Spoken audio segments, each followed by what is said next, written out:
हरि ओम प्रभु। आप सभी को मेरा आत्मीय प्रणाम। पिछले हफ्ते मैंने आपको वचन दिया था कि अगले हफ्ते में मैं कुछ बॉडी पार्ट्स के बारे में आपको जानकारी दूँ।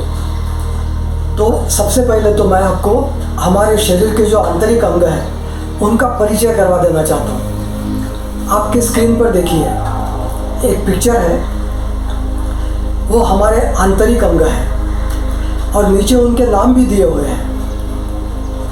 वो नाम, उसमें रीढ़ की हड्डी है, मस्तिष्क है हमारा, उसके बाद फेफड़े आएंगे 2, हृदय है, आमाशय है, पित्ताशय है, उसके बाद नीचे एनस है। इस प्रकार से वो हमारे बॉडी पार्ट्स है। तो वो शुद्ध हिंदी में है।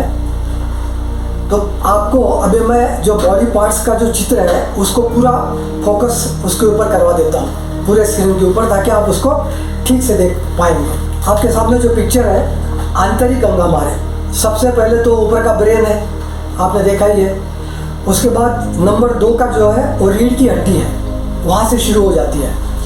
ब्रेन का जो नीचे का स्टेम होता है उसे लगकर ही हमारा रीढ़ का हड्डी शुरू हो जाता है, वो नंबर 2 है। उसके बाद नंबर 6 देखिए आप, हमारे लंग्स हैं। 2 लंग्स हैं हमारे, एक राइट के ऊपर और एक लेफ्ट के ऊपर। उसके बाद 7 नंबर जिसको दिया है वो हार्ट है, यानी हृदय, जो 24 घंटे 365 दिन धड़कते रहता है। उसके बाद अगर आप आओ तो एक लीवर है, 20 नंबर जिसको दिया है वो लीवर है हमारा। और लीवर के नीचे ही एक सफ़ेद कलर का एक ग्लैंड है, उसको बोलते हैं गैल ब्लैडर। अब राइट हैंड के तरफ आप देखो, हमारा स्टमक है 9 नंबर का, गौर से देखो, सफ़ेद वो स्टमक है। उसके बाद एक काला मूंगफली जैसा फिगर है स्टमक के नीचे, वो है 11 नंबर का, पैंक्रिस बोलते हैं उसको। आपको पैंक्रिस तो मालूम है, इंसुलिन उसमें से निकलता है। उसके बाद जो छोटी आंत और बड़ी आंत है, तो जो बड़ी आंत है उसको लॉन्ग इंटेस्टाइन बोलते हैं, वो 12 नंबर। देखो कैसा पहले गोलाकार हुआ है और फिर नीचे तक दोनों भी आंत आई है। 14 नंबर की जो आंत है वो स्मॉल इंटेस्टाइन कहते हैं। उसके बाद रेक्टम है, मलाशय, ठीक है, और जिसको 25 नंबर दिया है। और 16 नंबर में जो है गुद द्वार है, जिसको एनस बोलते हैं। तो ये तो पूरे बॉडी के पार्ट्स आपने देख लिए हैं। ये केवल आपकी जानकारी के लिए बता रहा हूँ मैं, क्योंकि देखो ऐसा है कि अगर आपने साइंस ये विषय लिया होगा कॉलेज में या स्कूल के एजुकेशन में, तो इसका अभ्यास आपने ज़रूर किया होगा। लेकिन होता क्या है, ये दुनियादारी के चक्कर में इस चीज़ों की कोई ज़रूरत पड़ती नहीं हमें, उसके वजह से हम इसको भूल जाते हैं। तो ये प्रकार का ये आपको मैंने एक रिमाइंडर दिया है ताकि आप देख भी सको और उसको पढ़ भी सको। तो आज हम मेनली जिसका स्टडी कर रहे हैं वो है आज का स्पाइनल कॉर्ड, जिसको रीढ़ की हड्डी कहते हैं। उसका पिक्चर भी आपको मैं बताऊंगा, लेकिन उसके पहले आपको थोड़ा सा मैं जानकारी देता हूँ। आपने कभी बैलगाड़ी में सफ़र किया है या आप कभी घुड़सवारी की है, घोड़े पर बैठे हो? भाई मैं जब छोटा था तो बैलगाड़ी में बैठ के खेत में जाता था, लेकिन आजकल तो क्या है, सबके पास मोटरसाइकिल है, बैलगाड़ी की ज़रूरत नहीं है। अगर आप बैलगाड़ी में बैठे हो और 5-10 किलोमीटर उसमें आप अगर सफ़र कर लो तो पूरी बॉडी आपकी पेन करने लगती है। क्या कारण है इसका? कारण ये है कि जो ऊबड़ खाबड़ रास्ते हैं उसके ऊपर से जब बैलगाड़ी चलती है तो सीधा हमारे शरीर को लगती है, वो झटके मिलते हैं। इसके वजह से हमारा शरीर दुखता है, क्योंकि उसमें शॉक ऑब्जर्वर नहीं रहते। आप कार में सफ़र करो, मोटरसाइकिल पर जाओ, तो उसमें शॉक ऑब्जर्वर होते हैं, ताकि वो जो भी दबाव है वो महसूस करते हैं और हमारे बॉडी को कोई क्षति नहीं पहुंचती। तो स्पाइनल कॉर्ड जो है उसका काम यही है, शॉक ऑब्जर्वर का। आप कल्पना करो, अगर आपके शरीर में ये स्पाइनल कॉर्ड नहीं होता तो क्या होता? आपका पूरा बॉडी का ऐसा गोल हो जाता, मांस का गोला, आप कुछ कर नहीं पाते। तो ये स्पाइनल कॉर्ड है, हमको दौड़ाती है, बिठाती है, खड़ा होने को कहती है, इधर उधर हम भागते हैं, जिम में कसरत करते हैं, ये सब पॉसिबल इसलिए है कि हमारे पास स्पाइनल कॉर्ड है। आपने हॉलीवुड की पिक्चर देखी है, उसमें स्पाइडरमैन है, कहाँ से कूदता है वो, आप कल्पना नहीं कर सकते। क्यों ऐसा होता है?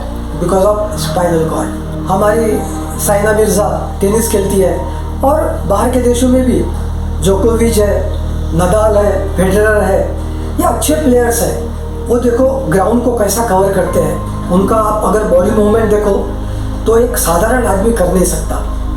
इसके जो कारण है स्पाइनल कॉर्ड, इतना महत्वपूर्ण अंग है। और हॉलीवुड की आपने अभी फिल्म देखी होगी मिशन इम्पॉसिबल, उसके हीरो का क्या नाम है?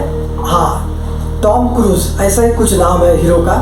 वो भी पता नहीं कहाँ से कूदता है, ना उसको हवा का डर है, ना अग्नि का डर है, ना कोई ब्रिज का डर है, कहीं भी झुक जाता है, कहीं भी ऊपर चला जाता है। हो सकता है उसका जो एक्टिंग करता है उसका कोई बॉडी डबल हो, लेकिन उसको भी तो स्पाइनल कॉर्ड है ना। कहने का तात्पर्य है कि स्पाइनल कॉर्ड की वजह से हम हर एक काम कर सकते हैं जो नामुमकिन है। तो मेरा ये कहने का मतलब है पूरे आंतरिक अंग में स्पाइनल कॉर्ड हमारी लाइफ लाइन है। तो चलो उसके बारे में हम थोड़ा सा अभ्यास करते हैं। स्क्रीन पर देखो, स्क्रीन पर दो पिक्चर आप देख रहे होंगे। एक तो स्पाइनल कॉर्ड आपको दिख रहा है, और दूसरा जो पिक्चर है वो स्पाइनल कॉर्ड एक मनुष्य के शरीर में फिट है। तो ये दो पिक्चर से आपको आइडिया आया होगा कि स्पाइनल कॉर्ड कैसी चीज़ है। अब ये जो हमारा स्पाइनल कॉर्ड है वो हमारे ब्रेन से शुरू हो जाता है। ब्रेन का जो आखिरी स्टेम है, ब्रेन स्टेम बोलते हैं उससे, वहाँ से स्पाइनल कॉर्ड टच होता है और वहाँ से शुरू हो जाता है। तो वहाँ से शुरू होके हमारे पीछे से चेस्ट और कमर के द्वारा नीचे हमारे एनस तक चला जाता है। अब ये स्पाइनल कॉर्ड में क्या है? ये 33 वर्टिब्रीज है, मतलब कौटी 33 नंबर है, और इस 33 नंबर को 5 भागों में विभाजित किया हुआ है। सबसे ऊपर का जो भाग है उसको सर्वाइकल कहते हैं। देखो आपके पिक्चर में लिखा हुआ है सर्वाइकल, वो टोटल 7 नंबर के हैं। उसके बाद थोरैसिक लिखा है, उसमें 12 वर्टिब्रीज आती है। और नीचे आ जाओ आप तो नीचे में लंबर है, उसमें 5 वर्टिब्रीज है। और उसके नीचे सैक्रस, उसमें 5 है। और उसके नीचे अगर जाओ तो 4 है कॉक्सिन। चलो इस फोटो में ये जो पिक्चर मैंने आपको दिखाया बड़ा साइंटिफिक फोटो है और बड़ा कॉम्प्लिकेटेड है, तो आपको और अच्छी कल्पना लाने के लिए मैं दूसरा चित्र स्क्रीन पर लाता हूँ। देखो उसको फुल स्क्रीन पर देखो, मैंने जो आपको बताया है वैसा ही है। ऊपर सर्वाइकल है, 7 आपने देखा होगा। उसके बाद थोरैसिक है, 12 वर्टिब्रेज मैंने आपको बताया। लंबर है, उसमें 5 है। और सैक्रम मैंने बताया, सैक्रम में 5 है, कॉक्सी में 4। इनकी अगर टोटल मारो तो ये टोटल 33 वर्टिब्रेज है। अब ये सेक्शन जो बटा है, उस सेक्शन कौन सा हमारे शरीर का एरिया कवर कर सकता है, आप थोड़ा सा उसको देख लो।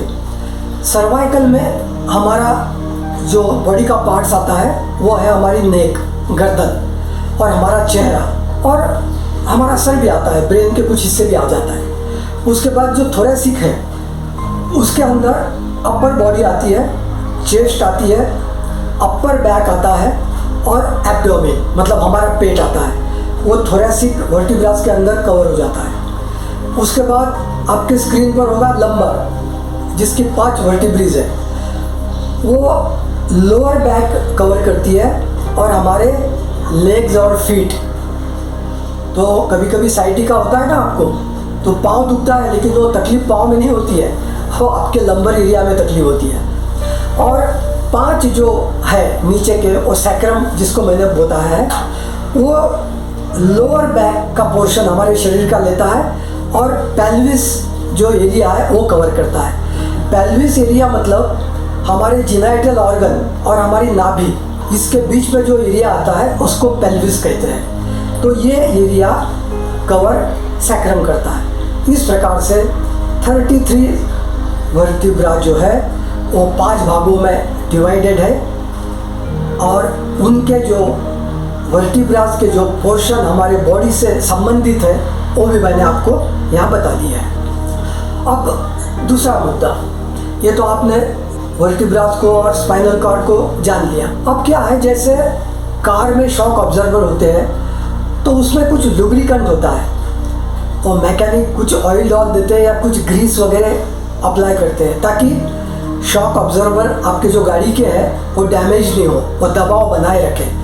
उसी प्रकार से हमारे वर्टिब्रास के बीच में जो जगह है उसे कैनल कहते हैं। उस जगह के अंदर एक जेली नुमा सेमी लिक्विड पदार्थ होता है, वो लुब्रिकेशन का काम करता है हमारे स्पाइनल कॉर्ड के लिए।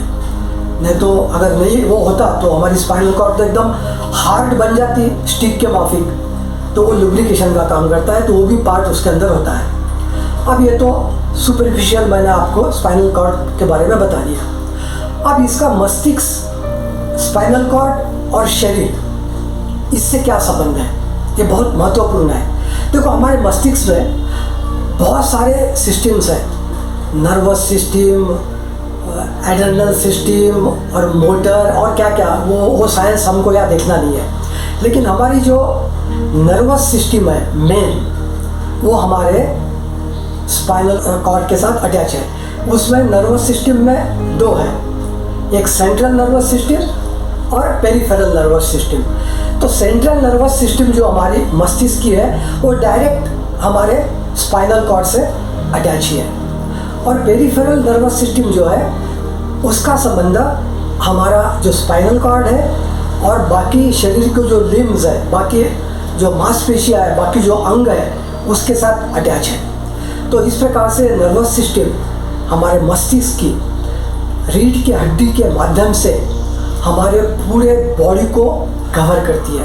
आप कभी टेलीफोन ऑफिस में जाओ, वहाँ आपको पूरा जाला बिछा हुआ दिखेगा, और टेलीफोन की जो वायर होती है बहुत पतली होती है। हमारी वेन्स जो है उससे भी पतली है, केश जैसी, और लाखों करोड़ों वेन्स हमारे शरीर में है जो इस सिस्टम से जुड़ी हुई है।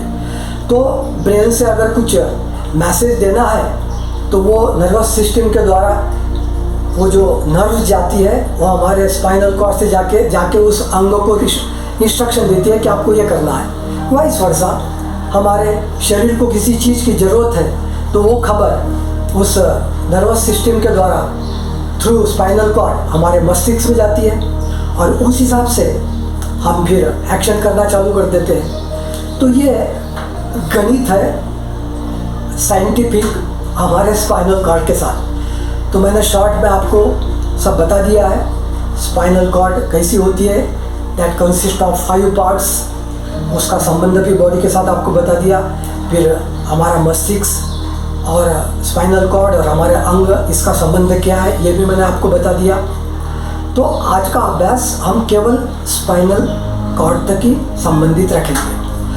अब क्या होता है कि हमारी कुछ गलत आदतें हैं, हमारा सोना ठीक नहीं है, या हम अभ्यास नहीं करते, योग नहीं करते, मेहनत नहीं करते, जिम नहीं जाते, और कोई हमारी दैनंदिनी ठीक नहीं होती है। उसके वजह से कभी कभी हमारे स्पाइनल कॉर्ड को तकलीफ होती है। तो वो तकलीफ को कैसा दूर करना, उसके लिए कैसा आचरण होना चाहिए, और अगर आपके पीठ में, कमर में, नेक में तकलीफ है तो कौन सा योगाभ्यास आपको करना चाहिए, कौन से प्राणायाम करना चाहिए, ये सब जो जानकारी है मैं आपको अगले वीडियो में, यानी स्पाइनल कॉर्ड पार्ट 2 में 2-3 दिन बाद देने वाला हूँ।